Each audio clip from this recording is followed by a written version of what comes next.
Et coucou tout le monde, j'espère que vous allez bien. Donc on se retrouve aujourd'hui pour vous montrer le résultat de la toile Diamond Dots que j'ai diamantée la dernière fois un petit peu avec vous. Donc au final je vais garder les diamants. Donc elle est très jolie, donc je vous montre d'un peu plus près. En final j'avais des abeilles du coup dans cette partie ici. Donc il y en avait deux et ici. Voilà. Donc du coup je vous montre, je trouve que ça là les diamants spéciaux rendent super bien le mélange sur la toile. Ah, j'ai un diamant qui part. Je dirais le seul problème c'est que vu que j'ai attendu un petit moment pour la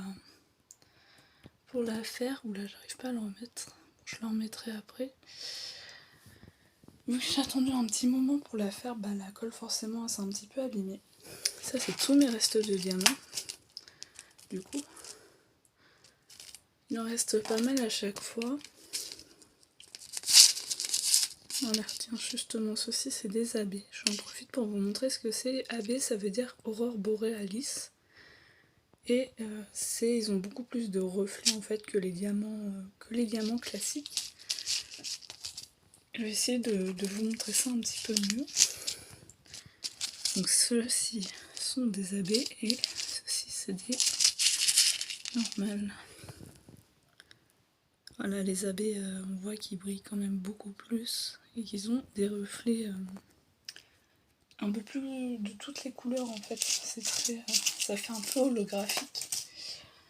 Du coup voilà pour cette grande toile. Je suis désolée, j'ai mis ma main. Et en déchet, voilà ce qui reste.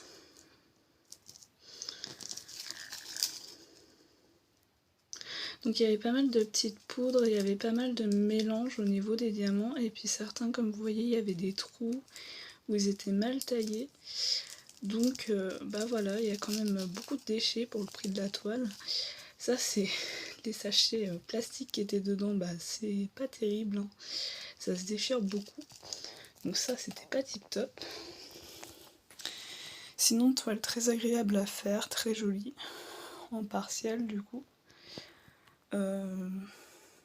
J'ai mis quand même pas si longtemps que ça à la finir du coup.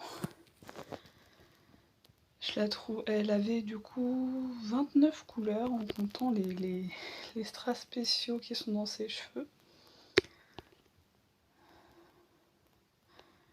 Et puis je vais vous montrer un peu la pose de plus près, mais les diamants glissent par contre beaucoup.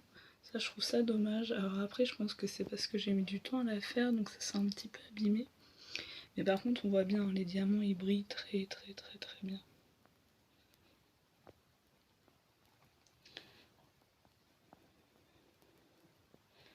Donc j'essaierai de vous montrer des comparatifs avec d'autres toiles parce que j'ai préparé une grosse commande je vais faire une grosse commande dans pas longtemps, donc 2 DP et de points de croix, donc je vais vous montrer tout ça, il y aura un unboxing de fait. J'espère que je vous donne pas trop de mal de mer parce que là je tiens mon téléphone avec mes mains plutôt qu'avec le trépied. J'espère aussi que vous m'entendiez bien. Je dirais le seul bémol du coup c'est la colle de la toile. Après c'est peut-être moi, je ne sais pas. En tout cas vraiment superbe toile, très agréable à faire. J'adore les détails dans son kimono, notamment au niveau des fleurs comme là. Là je trouve que ça rend super bien les dégradés de couleurs. Après il y avait beaucoup de blocs, hein. Mais toute la partie basse, comme je vous l'avais dit, elle était déjà faite, donc au final ça a été très rapide, mais j'ai passé quand même beaucoup de temps dessus. Donc je vous fais des gros bisous. Je vous remercie pour m'avoir suivi sur cette vidéo. Et puis n'hésitez pas à me dire ce que vous en pensez dans les commentaires, si vous la trouvez aussi très jolie. Du coup pour ranger mes diamants, comment je fais? C'est très simple. Je vous montre ça aussi au passage, excusez-moi j'avais oublié. Je scotche en fait le haut du sachet. Et du coup j'ai récupéré tout simplement une boîte à chaussures en carton que j'avais chez moi, Comme ça, hop, je réutilise des choses que j'ai déjà, ça m'évite d'avoir à en racheter. Je dirais aussi un petit bémol par contre que j'ai eu sur la toile, même si la pose est très agréable, etc., que c'est très joli. Il y avait des symboles quand même qui étaient très proches. Et en plus, c'était dans les mêmes couleurs. C'est ces deux-là. Alors c'est dommage parce que maintenant on les finit, donc je peux pas vous montrer, mais ces deux-là sur la toile étaient vraiment très très très très proches. Et du coup, vu que des fois la croix était mal, on va dire, faite comme symbole sur la toile, qu'elle était mal imprimée, en fait on pouvait confondre si on faisait pas attention. Donc c'est un petit défaut. Mais à part ça, vraiment, j'ai pas eu de problème du tout. Donc voilà, je vous fais des gros bisous. Je vous remercie encore. N'hésitez pas à mettre un petit commentaire, un petit pouce. Puis je vous dis à la prochaine. Des bisous.